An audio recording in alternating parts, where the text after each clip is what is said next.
Uzbekistan ini sangat cepat ya, sangat cepat, sangat ketat, dan tidak memberikan banyak kesempatan bagi pemain-pemain Indonesia U23 untuk lepas dari tekanan, untuk lebih lama menguasai bola itu susah sekali.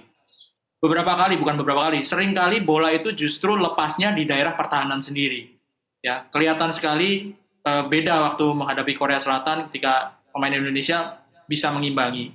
Saya menduga ada faktor kelelahan stamina fisik dari pemain Indonesia sehingga tidak bisa mengimbangi permainan pressing yang dilakukan oleh pemain Uzbekistan. Karena dari pertandingan pertama sampai pertandingan semifinal semalam itu susunan pemain starternya pemain Indonesia itu relatif mungkin sekitar 70% 80% pemainnya tidak berubah ya. Kalaupun ada yang berubah itu karena ada yang terkena kartu merah atau terkena cedera. Tapi kalau cedera nggak ada, terkena kartu merah. Ivar Jenner nggak bisa main, terkena kartu merah. Justin Hubner di pertandingan pertama nggak main karena dia belum datang dari Jepang. Jadi mungkin ada faktor itu juga dibandingkan dengan Uzbekistan. Kalau Uzbekistan itu dari pertandingan pertama sampai semifinal semalam itu formasinya tetap 4-2-3-1, tapi pemainnya itu ditukar-tukar. Oke. Ada rotasi yang dilakukan oleh pelatih Uzbekistan sampai dengan pertandingan semifinal semalam. Bahkan pemain nomor 10-nya semalam yang dari babak penyisian sampai perempat final itu main terus karena dia kapten tim dan main full time, semalam dicadangkan. Bisa dilihat bagaimana rotasi yang dimainkan oleh pelatih dari Uzbekistan. Pemain nomor 10 masuk di babak kedua, impact-nya langsung luar biasa. Indonesia kebobolan 2 gol di babak kedua dan peran dari pemain nomor 10 kapten tim Jalaludinov namanya kalau nggak salah, nomornya nomor 10. Itu perannya luar biasa. Tapi dari situ bisa kita lihat bahwa rotasi pemain yang dilakukan oleh pelatih Uzbekistan itu sangat-sangat bermanfaat dalam jadwal yang padat dan ketat. Oke, jadi Bung Erwin, apa saja yang harus menjadi evaluasi dari strategi melawan Uzbekistan kemarin? Mengingat ada gol bunuh diri juga dari Pratama Arhan di menit ke-86. Nomor satu, Indonesia pernah mengalami situasi seperti ini ya. Kalah, kontroversi dari wasit, ada kartu merah dari pertandingan pertama menghadapi Qatar, menghadapi tuan rumah. Situasinya kurang lebih sama. Mungkin Indonesia sekarang tidak terkena penalti ya, tapi ada gol yang dianulir, itu yang membuat menurut saya itu juga salah satu faktor yang membuat Indonesia kehilangan konsentrasi dan sehingga gol dari Uzbekistan semalam tercipta. Yang pertama adalah bagaimana membenahi mental, bagaimana membangkitkan mental kembali. Lupakan pertandingan lawan Uzbekistan, itu faktor non teknis. Kalau soal faktor teknis dalam waktu yang singkat susah untuk digenjot ya, untuk ditingkatkan dalam waktu singkat dengan drastis. Tapi faktor mental, faktor motivasi, semangat itu yang menurut saya lebih penting karena pertandingan menghadapi Irak sama menentukannya untuk tiket kelolosan ke Olimpiade. Jadi lupakan pertandingan lawan Uzbekistan sambil menyiapkan skenario ketika nggak ada Rizky Ridho udah pasti nggak bisa main karena akumulasi terkena kartu merah. Jadi yang lebih penting adalah faktor non teknis kalau menurut saya ya, nomor satu. Nomor dua ya menyiapkan faktor teknis, bagaimana cara mainnya ketika menghadapi Irak, sudah punya pengalaman dengan pressing yang luar biasa dari Uzbekistan dan susah sekali untuk lepas dari tekanan. Possession semalam 60 sekian banding 30 sekian, dominan sekali Uzbekistan. Indonesia sama sekali nggak melepaskan tendangan ke arah gawang. Hanya 4 percobaan, 0 ke arah gawang. Itu membuktikan bahwa luar biasa tekanan dari Uzbekistan. Uzbekistan melepaskan 28 tendangan ke arah gawang Indonesia, percobaan. Tapi yang on target 4.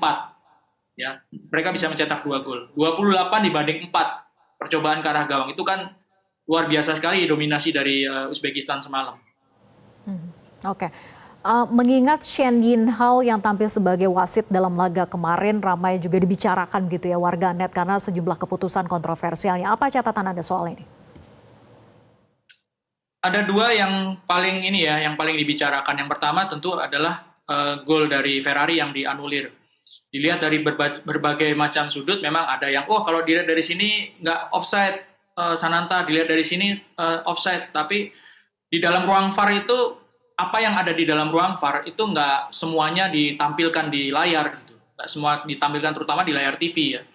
Jadi saya pikir apa yang diputuskan oleh wasit terkait gol Ferrari yang dianulir itu juga sudah benar gitu.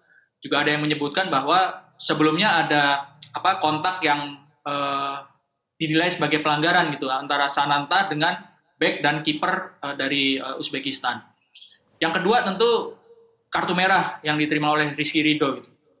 Ya ada yang bilang follow through, tapi setelah dilihat dari tayangan ulang kan dia kakinya memang lurus ke depan, tapi setelah mengenai bola ke samping gitu. Ke sampingnya itu ya akhirnya ke arah area yang berbahaya, dan itu memang dibilang kartu merah langsung ya memang itu ganjaran yang biasanya dikasih oleh wasit, dan itu sudah ditayangkan oleh VAR.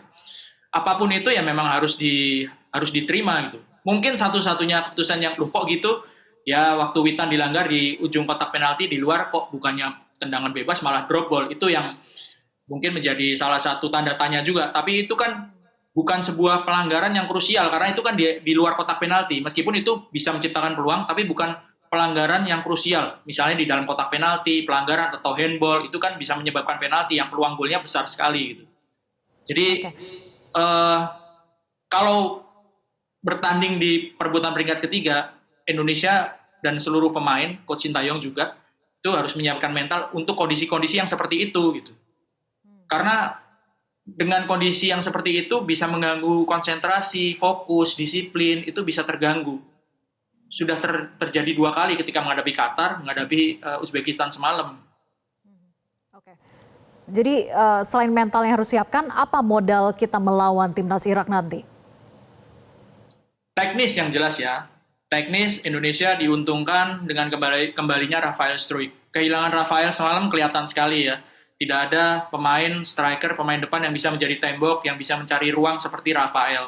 Sehingga bola sering sekali mudah hilang ketika bola sudah sampai ke depan, mudah hilang sebelum para pemain gelandang itu masuk ke area pertahanan lawan dengan siap.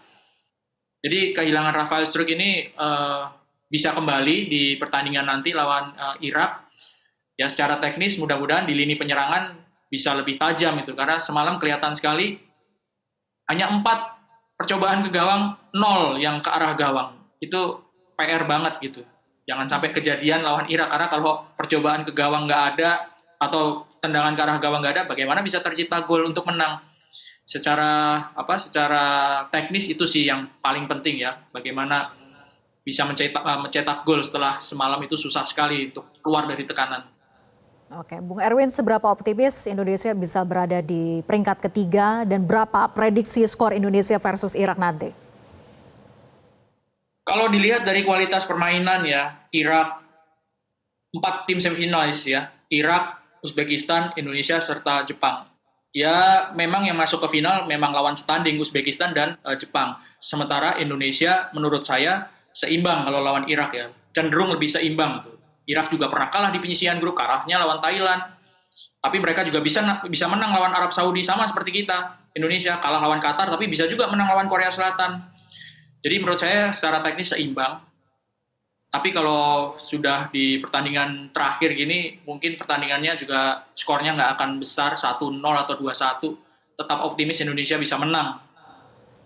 Oke, kita nantikan dalam laga nanti Indonesia versus Irak. Terima kasih Bung Erwin atas diskusinya di Metro hari ini. Selamat sore. Jelajahi cara baru mendapatkan informasi. Download Metro TV Extend sekarang.